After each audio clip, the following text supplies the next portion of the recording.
టమాటా, కొత్తిమీర, పుదీనా పచ్చడి చేస్తున్నాను. ఇట్లా టమాటాలను తీసుకోవాలి. తీసుకొని టమాటా, కొత్తిమీర ఇట్లా స్లైసెస్‌గా కట్ చేసుకొని, కొన్ని పల్లీలు, నువ్వులు ఇట్లా దోరగా వేయించుకోండి. చాలా బాగుంటుంది పచ్చడిలో వేయడం వల్ల. ఇంకో ప్యాన్ పెట్టుకొని ఎండుమిర్చి, పచ్చిమిర్చి కలర్ చేంజ్ అయ్యేంత వరకు ఫ్రై చేసుకోవాలి. టమాటా పచ్చడి అనగానే ఫుల్ నోరు ఊరుతుంది. టమాటాలు ఎంత కాస్ట్ అయినా కొంటూనే ఉంటారు.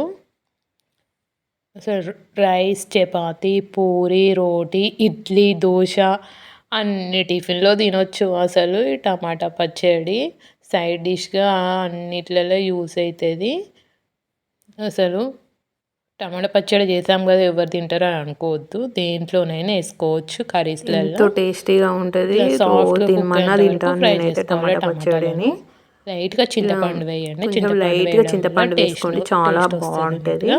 ఇందాక ఫ్రై ఫ్రై చేసుకున్న చేసుకున్న ఎండుమిర్చి, పచ్చిమిర్చి, ఎండుమిర్చి, ఎల్లిపాయలు, పచ్చిమిర్చి జీలకర్ర ఇవన్నీ నువ్వులు, పల్లీలు కూడా కచ్చాపచ్చగా గ్రైండ్ చేసుకోండి. టమాటాలలో కొన్ని ఎల్లిపాయలు, కొత్తిమీర, పుదీనా కూడా వేసుకొని ఒక 2 మినిట్స్ మగ్గించుకోండి. చాలా బాగుంటుంది.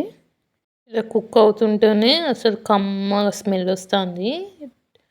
టమాటాలు ఇట్లా ఆవిరిలోనే ఉడకాలి. సిమ్లో పెట్టుకొని రోలు ఉంటే రోలు, మిక్సీ ఉంటే మిక్సీలో వేసుకోండి. ఎంతో వేడి వేడి టమాటా పచ్చడి ready. Please like, share, subscribe friends.